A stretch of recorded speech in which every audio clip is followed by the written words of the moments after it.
मुझे पहले लड़के की तस्वीर दिखाओ माँ, फिर मैं फैसला करूंगी हाँ या ना का। माँ ने रीता की तरफ देखा। अच्छा, हम तुम्हारे लिए क्या कोई अच्छा लड़का नहीं देखेंगे? रीता गुस्से से बोली। माँ, बस लड़का देखना है मुझे। उसकी तस्वीर मंगा लो या लड़के को यहीं बुला लो। माँ ने डांटा। पागल, शर्म नहीं आती? चल दफा हो जा अपने कमरे में। बाबा भी आ गए। क्यों डांट रही हो मेरी बच्ची को? रीता बाबा के पास गई और जाकर कहने लगी, बाबा, मुझे लड़का देखना है।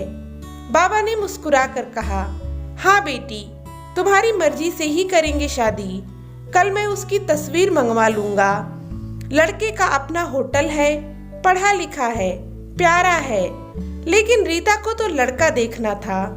लड़का तो प्यारा है। रीता ने हाँ कर दी। 10 दिनों में ही रीता की शादी हो गई। रीता का हमसफर सुशील, ना कभी मुलाकात हुई, ना कभी कोई बात, कभी एक दूसरे को मिले भी नहीं। ये ऐसा रिश्ता होता है, 2 अजनबी एक जान बन जाते हैं। जो कभी जिंदगी में मिले भी ना हो, वो पल भर में एक दूसरे की जान बन जाते हैं। पहली रात थी। सुशील कमरे में आया, हाथ में आइसक्रीम पकड़ी हुई थी। रीता नजरें झुकाए बैठी थी। आइसक्रीम तो रीता की फेवरेट थी। सुशील को नमस्ते की। सुशील पास बैठ गया। सुशील थोड़ा सा शर्माता भी था। आइसक्रीम खाते हुए बोला, जितने पैसे शादी पर खर्च किए, इतने की काश मैं आइसक्रीम खा लेता। रीता का घूंघट उठाकर बोला, आप खाओगी? पहले तो रीता ने शर्माते हुए मना कर दिया। फिर सुशील ने प्यार से कहा, खा लो, प्यार बढ़ेगा। रीता को आइसक्रीम दी और खुद भी खाने लगा। रीता सारी आइसक्रीम खा गई। सुशील ने जब पूछा, आइसक्रीम पूरी खत्म कर दी? रीता मुस्कुराने लगी, वो तो मैं खा गई। सुशील भी मुस्कुराने लगा, बहुत कंजूस हो आप। पहले कहती हो नहीं खाती और अब देखो सारी की सारी खा गई हो। यह आइसक्रीम 50-50 की थी। रीता सुशील को पहली रात थी, इतना तो समझ गई थी कि सुशील दिल का बहुत अच्छा है। रात भर मोहब्बत भरी बातें होती रहीं। जिंदगी अपने असल मंजिल की तरफ मुड़ गई थी। वक्त गुजरने लगा। रीता के भाई की शादी थी। रीता 4 महीने की प्रेग्नेंट भी थी। रीता ने सुशील से कहा, मुझे भाई की शादी में जाना है। सुशील ने रीता के पास बैठकर बोला, रीता, डॉक्टर ने तुम्हें लंबी यात्रा करने के लिए मना किया है, इसलिए मैं कोई रिस्क नहीं लेना चाहता। मैं नहीं इजाजत दे सकता शादी में जाने की। रीता को बहुत गुस्सा आया। सुशील, पागल हो गए हो क्या? मेरे भाई की शादी है और आप कह रहे हैं कि नहीं जाना। आप मुझे कार में बैठाकर आराम से छोड़कर आ जाएं। बस। सुशील ने रीता का हाथ पकड़ा, मोहब्बत से फिर समझाने लगा, रीता, क्यों बेकार की जिद करती हो? डॉक्टर ने यात्रा करने से मना किया है तो मैं नहीं जाने दे सकता तुमको। तुम लापरवाह हो जाती हो और मैं तुमको किसी के भरोसे नहीं छोड़ सकता। इतना कहकर सुशील कमरे से बाहर चला गया। रीता रोने लगी। रीता ने अपनी माँ को फोन किया। सुशील मना कर रहा है शादी में आने के लिए। माँ ने समझाया, बेटा, अगर वो कह रहा है तो मत ही आओ। लेकिन रीता की भाभी और भाई जिद करने लगे। क्यों नहीं आने दे रहा है सुशील हमारी बहन को? वो रात को आए। सुशील भी घर पर था। कहने लगे कि मेहंदी है, 3 दिन की बात है, रीता को लेने आए हैं। सुशील ने रीता की तरफ देखा। रीता, मैंने क्या कहा था तुमसे? रीता ने नजरें झुका ली, कमरे में चली गई उठकर। सुशील को गुस्सा तो बहुत था, लेकिन उसने सब्र कर लिया। 1000 रुपया जेब से निकाला, रीता को दिए। ये कुछ पैसे रख लो, बाकी और चाहिए तो ले लेना, मैं आऊंगा कल। रीता बहुत खुश थी। सुशील ने अपने सीने से लगाया रीता को, अपना ख्याल रखना रीता। फिर रीता शादी में चली गई। मेहंदी की रात रीता की बुआ की लड़की भी आई हुई थी। डांस भी किया, काफी एंजॉय किया। बारात वाले दिन जब भाई की बारात लड़की वालों के घर पहुंची तो बारिश हो रही थी। गली में काफी कीचड़ था। रीता का पांव फिसला, वह गिर गई। गिरते ही उसके पेट में दर्द होने लगा। रीता जोर जोर से रोने लगी। जल्दी से रीता को अस्पताल ले गए। रीता दर्द से चिल्ला रही थी। सुशील को कॉल की, रीता के बारे में बताया। सुशील घबरा गया। वो जल्दी से अस्पताल पहुंचा। डॉक्टर रीता को इमरजेंसी वार्ड में ले गए। सुशील बहुत परेशान था। दिल की धड़कनें बेकाबू थीं। जुबान पर ईश्वर का जाप था।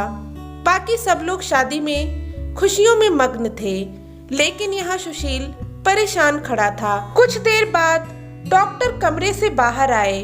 उन्होंने सॉरी कहते हुए बताया, आपका बच्चा मर चुका है। सुशील बेजान सा होकर कुर्सी पर बैठ गया।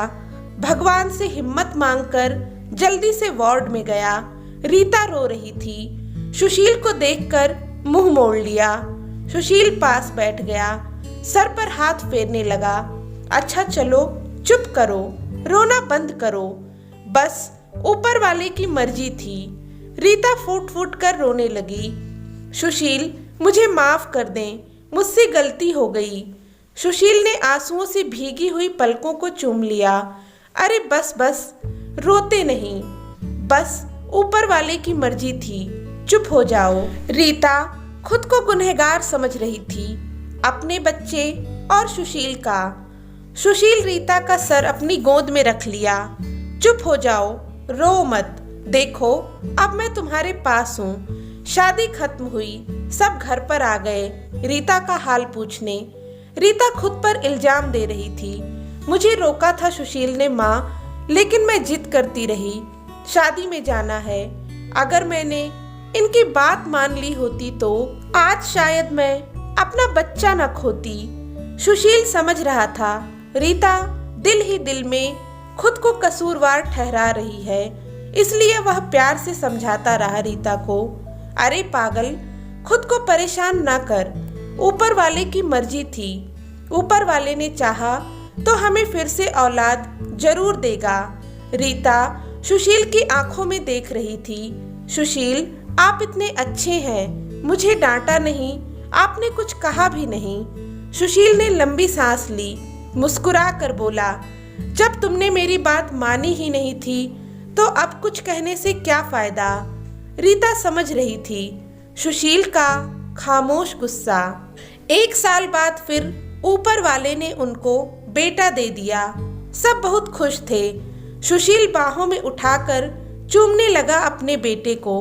रीता बेड पर लेटी सुशील की आंखों में बेटे की मोहब्बत में निकलते आंसू देख रही थी। जिंदगी में अच्छे दिन आते हैं, लेकिन अक्लमंद वही होता है जो खुद को हालात में ढाल लेता है। सुशील के 2 भाई जो सुशील से अमीर थे, उन दोनों भाइयों का अपना अच्छा खासा बिजनेस था, लेकिन सुशील का छोटा सा होटल था जिससे बस गुजारा हो रहा था।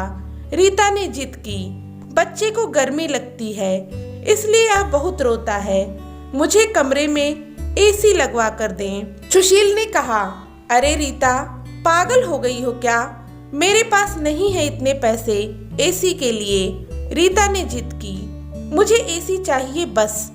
सुशील अपने बेटे को सीने पर लिटाकर खेल रहा था। रीता बस एसी लगवाने की जिद किए बैठी थी। सुशील ने उससे कहा, रीता, पता नहीं क्यों इतनी जिद करती हो तुम। ठीक है, लगवा दूंगा एसी। ये लो, सो गया मेरा राजकुमार, इसको लिटा दो। 2 साल बाद ऊपर वाले ने एक बेटी भी दे दी। वे दोनों बहुत खुश थे। हर अच्छी बुरी ख्वाहिश पूरी करता था सुशील, लेकिन फिर भी छोटी छोटी बातों पर उनमें झगड़ा रहता ही था। बेटा 4 साल का हो गया था, बेटी छोटी थी। सुशील का होटल का काम अच्छा नहीं चल रहा था। सुशील कुछ परेशान था। घर पर आया, देखा बेटे ने उसका लैपटॉप तोड़ दिया था। सुशील चिल्लाकर बोला, रीता ये क्या है? रीता बोली, ये आपके लाडले ने तोड़ा है। सुशील गुस्से में पहले ही था। रीता को गाली देकर बोला, तुम्हारा दिमाग काम नहीं करता, इसमें मेरा सारा डेटा था, तुम पागल हो क्या? जाओ खाना लेकर आओ। रीता गुस्से में बोली, सुशील, मैं नौकरानी नहीं हूँ, सारा दिन बच्चों को संभालूं और फिर तुम मुझे गाली दो। सारा दिन इतना काम करो और कदर इतनी सी है, गाली दे रहे हो। रीता खाना लेकर आई, बैंगन बने हुए थे। सुशील ने बैंगन देखे, चिल्लाकर बोला, तुम्हारा दिमाग खराब है, तुमको कितनी बार समझाया है, मैं बैंगन नहीं खाता। सुशील ने खाना उठाकर फेंक दिया, उठकर बाहर चला गया। इतने में बेटे ने कांच का गिलास तोड़ दिया, जो हाथ पर लग गया। काफी खून बहने लगा था। रीता ने बेटे को 1-2 थप्पड़ लगा दिए। बहुत तंग आ गई हूँ मैं तुम बाप बेटे से। बेटे को उठाकर कमरे में ले गई, रो रही थी, साथ ही गुस्से से बोल रही थी, 5 साल हो गए इस इंसान के साथ, पर कदर ही नहीं है। बेटे के जख्म पर मरहम लगाने लगी। इतने में बेटी भूख से रोने लगी। बेटी को गोद में उठाया। इस इंसान की ऐसी हरकतें रहीं तो गुजारा मुश्किल हो जाएगा। रात भर सुशील गायब रहा। रीता ने भी फोन करके ना पूछा। रीता ने अपनी माँ को बताया, सुशील आजकल ना खर्चा दे रहा है, ना अच्छे से बात करता है, गालियां देता है। माँ ने कहा, अच्छा हम करते हैं बात उससे। सुशील को महसूस हुआ उसने अच्छा नहीं किया रीता के साथ। आज घर पर जाकर रीता को सॉरी कहूँगा। घर आया तो देखा घर में रीता के माँ बाप, चाचा सब आकर बैठे हुए थे। सुशील ने रीता की तरफ देखा। रीता खामोश रही, सबको नमस्ते किया। उसके बाद बात शुरू हो गई। माँ चिल्लाकर बोली, क्यों बेटा, तुम खर्चा क्यों नहीं देते हो रीता को, क्यों गालियां देते हो? सुशील को बहुत गुस्सा आया। घर की बात थी, हम दोनों सुलझा लेते। सुशील ने गुस्से से कहा, इसको सब कुछ देता हूँ, ये बस तमाशा लगाना चाहती है। रीता भी गुस्से में थी, वो भी गुस्से से बोली, क्या देते हैं? वो महीने में 10,000 देते हैं, जिसका दोनों बच्चों का दूध भी पूरा नहीं होता।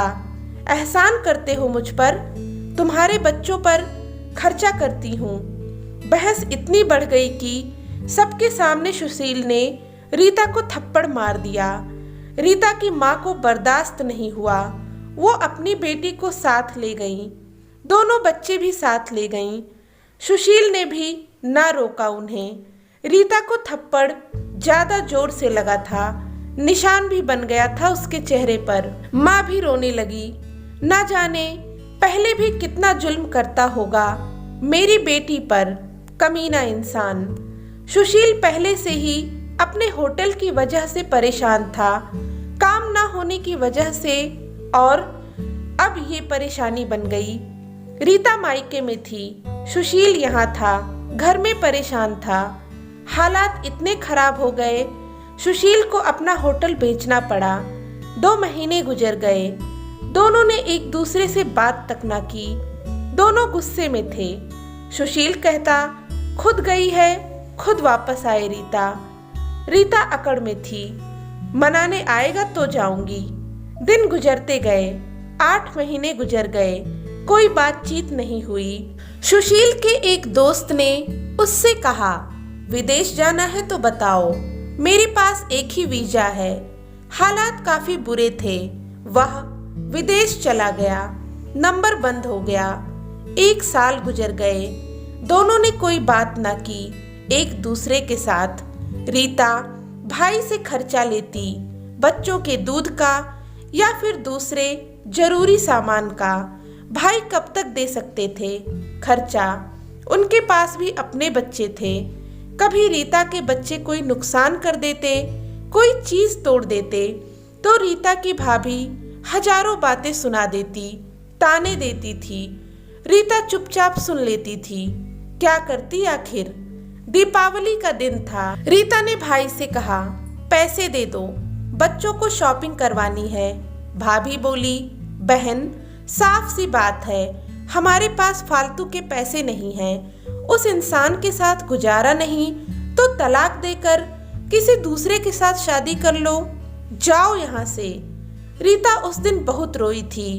उसे एहसास होने लगा था, सुशील तो मेरे सिर का ताज है। सुशील दुबई में बच्चों को याद कर बहुत रोता था। रीता पागल, बात कुछ भी नहीं थी और तूने यह क्या कर दिया। उधर रीता के भाई ने रीता के लिए एक आदमी देखा जिसकी पत्नी की मृत्यु हो चुकी थी, 4 बच्चे थे। उसके भाई ने रीता से कहा, बस सुशील से तलाक ले लो, इस आदमी से शादी करके घर बसा लो अपना। रीता की आंखें भीग गई थीं आंसुओं से। जल्दी से मोबाइल निकाला, सुशील को फोन लगाया, नंबर बंद आ रहा था। रीता रोने लगी, मुझे सुशील के पास ही जाना है, मुझे कोई और शादी नहीं करनी किसी से। उधर सुशील का दिल भी तड़पा। उसने सोचा, मेरी रीता तो मासूम सी है, थोड़ी सी बात पर नाराज हो जाती है, खुद ही माफी मांग लूंगा अपनी जान से। वो टिकट करवाकर हिंदुस्तान वापस आ गया। रीता रो रो कर भगवान से अपनी गलती की माफी मांग रही थी कि ऊपर वाले मुझे माफ कर दे, मुझे मेरा सुशील वापस कर दें। रात भर रोती रही। सुबह बेटे को नाश्ता करवा रही थी कि दरवाजे पर घंटी बजी। भाभी ने दरवाजा खोला, सामने देखा सुशील खड़ा था। रीता की नजर पड़ी सुशील पर, हाथ से दूध का कप छूट गया। नंगे पांव दौड़ते हुए जाकर सुशील के सीने जा लगी, चीख चीख कर रोने लगी। सुशील, मैं बहुत प्यार करती हूँ तुमसे। उसके पांव पकड़ लिए, माफ कर दो मुझे। सुशील ने रीता का माथा चूमा, आंसू साफ किया। तुम भी माफ कर दो मुझे, मैंने अपने गुस्से में ज्यादा बोल दिया था। बच्चों को सीने से लगाया। रीता भाई और भाभी की आंखों में आंखें डालकर गर्व से बोली, मेरा परमेश्वर, मेरा हमसफर है मेरे पास। आप लोगों का बहुत बहुत धन्यवाद। वो सुशील के साथ घर वापस आ गई। दोनों खुशी से सब बातें भूलकर जीने लगे, लेकिन वो इस समाज को इतना बता गए, जज्बात में जुदा हो जाना बहुत आसान है, लेकिन जुदा होकर जीना बहुत मुश्किल है। जो दर्द एक हमसफर महसूस कर सकता है, वो कोई और नहीं समझ सकता। गलत फैसला लेकर जिंदगी बर्बाद न करें, ये सब वक्त के साथ बदल जाता है। हाँ, अगर नहीं बदलता तो हम सफर। अगर कोई नाराज है या घमंड में है तो जाओ, मना लो, राजी कर लो एक दूसरे को, इससे पहले कि देर हो जाए। अगर मेरी कहानी किसी एक के भी दिल में घर कर गई तो मेरा मकसद पूरा हो जाएगा। आजकल छोटी छोटी बातों पर घर उजड़ रहे हैं, अगर थोड़ी बर्दाश्त कर लें तो ऐसे घर ना उजड़े। तो दोस्तों, उम्मीद करती हूँ कि आज की यह कहानी आपको पसंद आई होगी। अगर आपको कहानी अच्छी लगी तो इसे लाइक करें, अपने परिवार और दोस्तों के साथ में शेयर करें और चैनल को सब्सक्राइब करना ना भूलें। धन्यवाद।